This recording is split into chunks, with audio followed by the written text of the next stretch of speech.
All right, let's jump into the first story we got here from Timcast.com. Everybody knows by now that Roe v. Wade has been overturned, as well as Casey. And in concurrence, Clarence Thomas wrote, basically opening the door to overturning gay marriage. The text of SCOTUS Roe v. Wade decision opens door to upend gay marriage. Justice Thomas calls gay marriage precedents demonstrably erroneous. Saying in future cases, we should reconsider all of this court's substantive due process precedents, including Griswold, Lawrence, and Obergefell, meaning those rulings are not guaranteed to escape future judicial scrutiny. I'm going to stop right there and ask Will, break this down for us, because some reports were saying, no, this has no bearing whatsoever on gay marriage. But it certainly sounds like Clarence Thomas was like, man, we should overturn those wrongs. So those reports are correct. Ultimately, like the underlying decision here in Dobbs does not actually implicate necessarily other substantive due process precedents. So what is substantive due process? So think about what is the due process guarantee, right? It's the government can't take away your life, liberty, or property without due process of law. And so most people would understand that to mean, due process, like procedural protections, like they can't take away my property without a hearing and notice telling me that they're going to do it and a chance to appeal, things like that. So that's what most people think of when they think of due process. However, the court, in order to protect certain rights that they felt were so essential that no process would be sufficient to justify the government depriving you of them, they came up with this kind of substantive due process doctrine that was used to essentially effectively create new rights.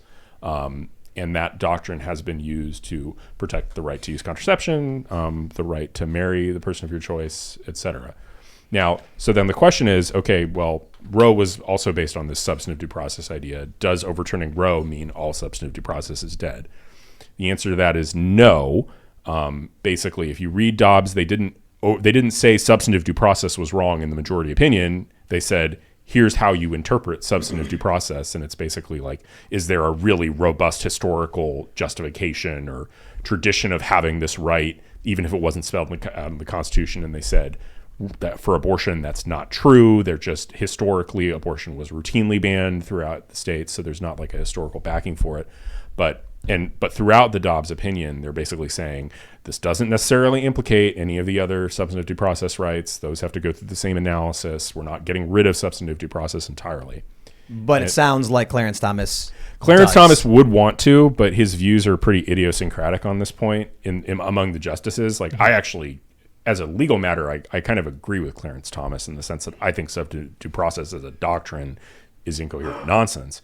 But a bad person. I know. But that said, like, I don't think, if you had a court case to try and overturn Obergefell on the grounds that substantive due process should incoherent, and I think that would lose 8-1. Can I ask about what about interracial marriages? How was that decided? How was the interracial marriage question decided in that same sense? So I think interracial marriage, and I'm have to reach back because I haven't read Loving versus Virginia, which is the relevant case in a while, but I think that's an equal protection case, and that's a distinct doctrine, right? So kind of, substantive due process is some rights are so important they cannot be deprived of you no matter what. Equal protection is people must be treated the same way, right? You can't, if there is an existing right, you can't deprive it arbitrarily to one subset of people. Isn't that the argument in Obergefell?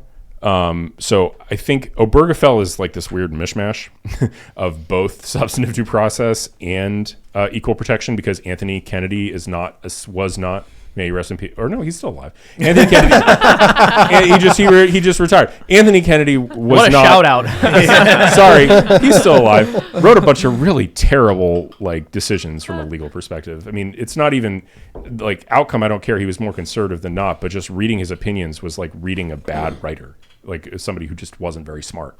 And so you read his opinions and they don't make sense. Well, so Obergefell was written by Kennedy, and so it's not doctrinally precise. I think we're going to need a Supreme Court ruling legalizing cloning, so that we can clone Clarence Thomas and then nominate him 8 more times. But we got to clone Joe Biden a bunch of times too to try to keep stopping him from getting out of the Supreme Court. Oh, right. Yeah, it's great. And just berate him. Mm-hmm. From a logic perspective, I'm reading Clarence Thomas and I'm like, what he's saying makes total sense. Mm-hmm. Yeah. And then I'm reading the dissents. I'm just like, on the gun issue, and here I'm like, they have no idea what they're talking about, do they? Well, I'm glad you're making an effort to read from more people of color.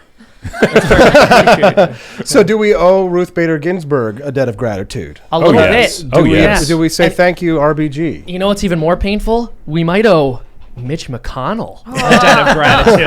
Cringe, no. To be He did pretty completely good. honest, yeah. He did pretty good. Credit where it's due. He didn't just get the three Trump justices confirmed. He also stopped Merrick Amen. Garland. He being- did. Well, Yeah. let's Right. Yep. before I sit here Exactly. and laugh and agree with Seamus on this one. I'd actually, Seamus, I know you have a cake. You're celebrating this. No, Will, this are you happy to see Roe overturned? Yeah, I mean, I think we've talked about this before. Like, I would consider myself like modestly pro-choice, right? I think that we've talked about this before. I think you and I agree Yeah, basically on that. right? But So you're both wrong, man. as Oh, but tough break. as a I also come at this from a lawyer. Roe was a literal abortion of a decision. Yeah, In terms of, it was. it's an abortion got of legal aborted. reasoning. Yep. Well, I don't like that a bunch what of about white you, men Austin? How do you decided feel it. about this? So I'm more with Seamus on this one, and I consider myself a pro-life libertarian, and I think that all humans deserve the same equal protections, equal rights, equal liberty, and that the unborn should be protected in the womb. And that's because libertarians believe in personal responsibility. Number one, so elective abortions are heinous, like we were talking about before the show. Yeah, but bad. but even in the question of rape, I mean, you have to ask yourself, what percentage of people that are alive today are the result of rape? How many of those people are glad they're alive? How many of those people would say, I'm so thankful to be here and that I'm glad that they decided to adopt? My little sister, for example, I hope she doesn't mind that I talk about this, but it's kind of an open family thing. She's adopted. My parents and her family, they had to have a conversation to try and get her the mother to not to kill her. Wow. And then they said, please don't do that. And then once she was born, the mother didn't want her, gave her to the babysitter. And, I remember being a young man, 10 years old, seeing my little sister for the first time, 5 months old, looking up in the most beautiful brown eyes and saying to myself, I'm so thankful that she's alive and that she's here. And now I have a little sister. And I have a nephew, Mario. Shout out to Mario. I love you so much, by the way. He's an awesome nephew, a great kid. And my family is more full and complete because without adoption, and, are we talking about adoption? We need to be talking about adoption more. Yep. We need to be making adoption Yes. more easy. Legally, it's Agreed. very difficult to do it. It's almost like buying a baby these days. You've got to be rich to go and buy a baby.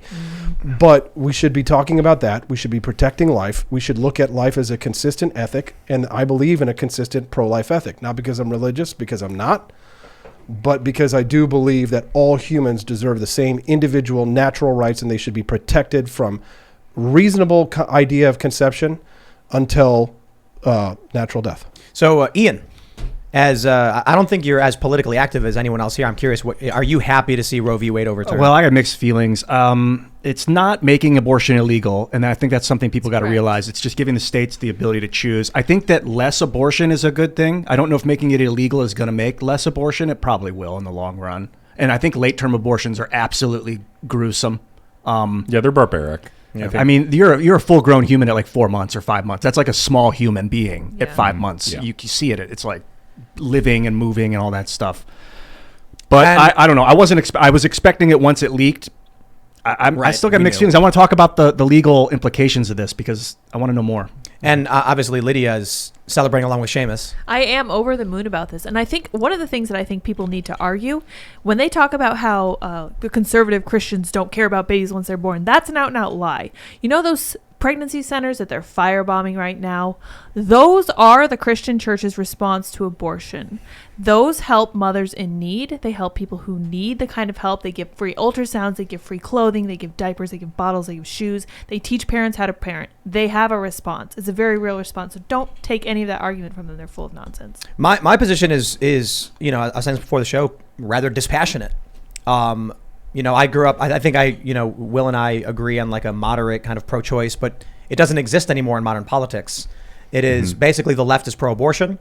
They're being asked about late-term abortion, and the response from prominent Democrats is it's the woman's choice. And I'm kind of just like, my attitude is, if the woman has a health issue and the baby can't carry the baby anymore, but the baby is viable, meaning it can live outside the womb, why kill the baby? And there's no legitimate answer that I've received, because I don't think there is a legitimate answer. Well, I mean, it's completely dismissive of the idea that the state might have an interest in the life of an unborn child, Yeah. right? Which is Right. an absurd position. Yeah. Right. So I'll say this one more thing too.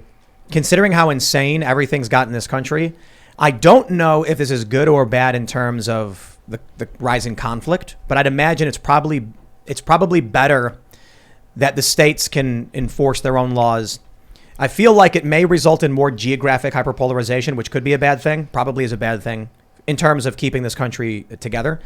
But I'm also concerned about the idea that for too long, you've had people who live very different lives in very different worlds are legislating for people who live in different ways. And this mostly is a view based on guns, because people in cities are like, guns should all be banned. And then it's like, bro, we had a bear on our porch a couple months ago. Like, I'm sorry, dude, you're not taking my guns away. And but aside from that, like, I know it's not an issue of hunting, or it's an issue of my right to defend myself. The people who live in cities, sure, I get it. You're not worried about bears. But you should be worried about murderers and criminals, because crime is skyrocketing.